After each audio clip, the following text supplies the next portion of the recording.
So I'm just going to go through the 7 steps here. So the first one is white balance. So if I go under color, I can see this window where it says as shot. So that's taking the camera, the white balance that was set on the camera. I can do auto, which adjusts that white balance. So you can see right there already. That was as shot. You can see the background has a little bit of orange to it because it's playing off of those lights. And then if I say auto, it makes it a little bit more white. Like it's making that background a little bit more true white. It's a little difficult to see. That's before, and that's after. Can you guys see the difference there already? Right, so it's changing that white balance a little bit. Oh, and you can see the temperature down here where it says custom. I can also adjust these sliders here, and I can adjust the color temperature. It's a little trickier to do, but you can try to do that. If you have too much orange in your color, you're going to add some blue. If you have too much blue, you're going to add a little bit of this yellow until you find that proper spot there. All right. So that's step number 1. All right. And again, you can do these out of order, but I find it helpful to do them in somewhat of this order here, right?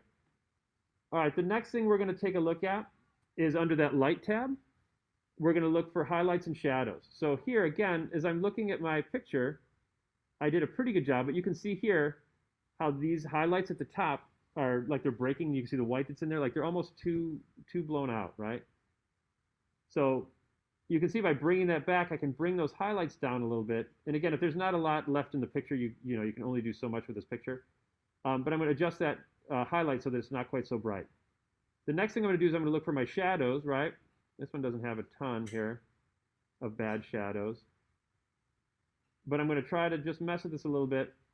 And you can see here, I can brighten those shadows a little bit so that I can see a little bit of detail in there. All right, so that's my brightness and my shadows here. So again, I'm trying to cool it down a little bit. Now, if I go back to color, I'm going to look at vibrance and saturation. So what the difference between vibrance and saturation is, saturation saturates the whole, like every pixel in the whole piece. So if I turn this up, it saturates everything. And if I do vibrance, it's only saturating those individual pixels of color, right? So I'm just going to up my vibrance a little bit, and I'm going to tweak the saturation. But again, let's look at it before and after. So that's before, and that's after. So already I can see a huge, I'm going to turn on the vibrance a little bit. It's a little bit phony looking there. There's already a huge difference in there, right? I'm going to auto my white balance here because it did a decent job. All right, so that's the next one. All right, then I'm going to go to my contrast, right? And you can see when you have high contrast, maybe too much, it looks very sharp and very rigid. And if I go the other direction, it's taking all of my blacks and my whites and it's pushing them towards gray, right? So I'm going to just add a little bit of contrast to my picture like so. All right, so that's sort of a nice change there. Then I'm going to go to my cropping tool, which is this tool right here. And this is, again, where you can take out, so I can see here at the top edge, if I crop down, I can see that white at the top up there, which is the edge of my picture, which I don't want. So I'm going to squeeze that in there. But if I want to move this around too, like again, thinking rule of thirds, I might not want this sitting right in the middle, but I'm going to, just on the outside edge like that, oops, like so. And I'm going to push it over like that. And then I want to look at my horizon line back there. And there's a button here that says straighten, and it attempts to straighten it. But you can see here it didn't do a very good job. So I can use this little slider down here at the bottom. And it automatically gives me a grid to work against. So I'm going to try to line that horizon line or whatever I have in the back. I'm going to try to line that up. So there you go. So now, again, I've moved it in rule of thirds. I've increased the, I've improved the composition a little bit, and that way it's not sitting just right. I don't want this sitting right in the center of my object there. All right, now dodge and burn is the trickiest one, and I don't want to spend a lot of time on this. I'll do some individual conferencing with you guys a little bit on this. But like here, under where it says call box here, it's really bright. So what I can do is I can take the brush effect here, and I have all of these options here, right? Just as I would before, but it's going to be just locally brushed right in here, right? There's my brush here. So I'm going to add one here. I can make a selection, or I can use the brush. So I'm going to click the brush here like this. This is my brush size.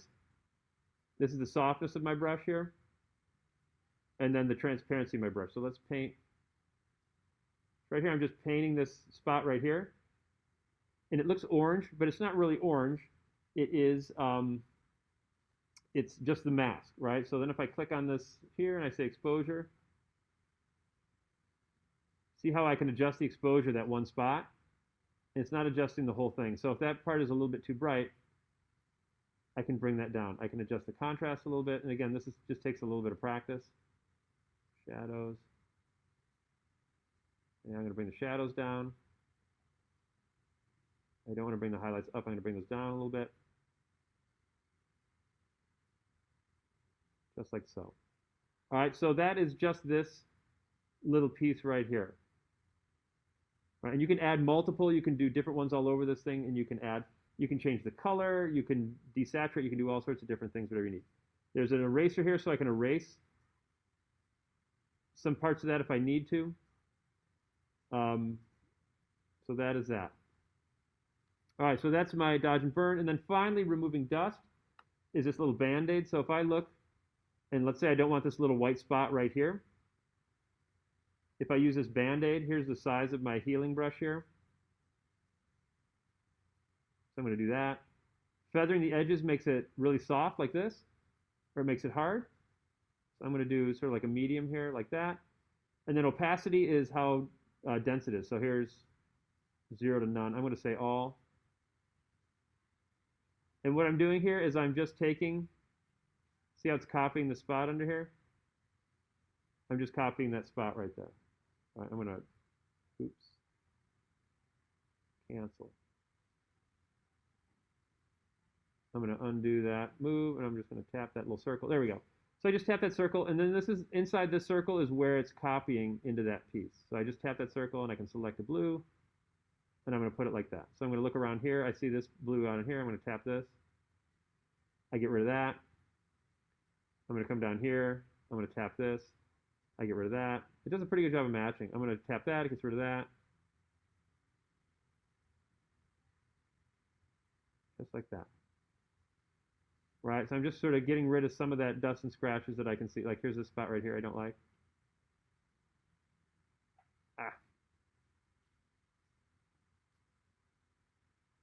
There we go. So I just paint over that. Trying to match the color so it looks good. See what else I got here.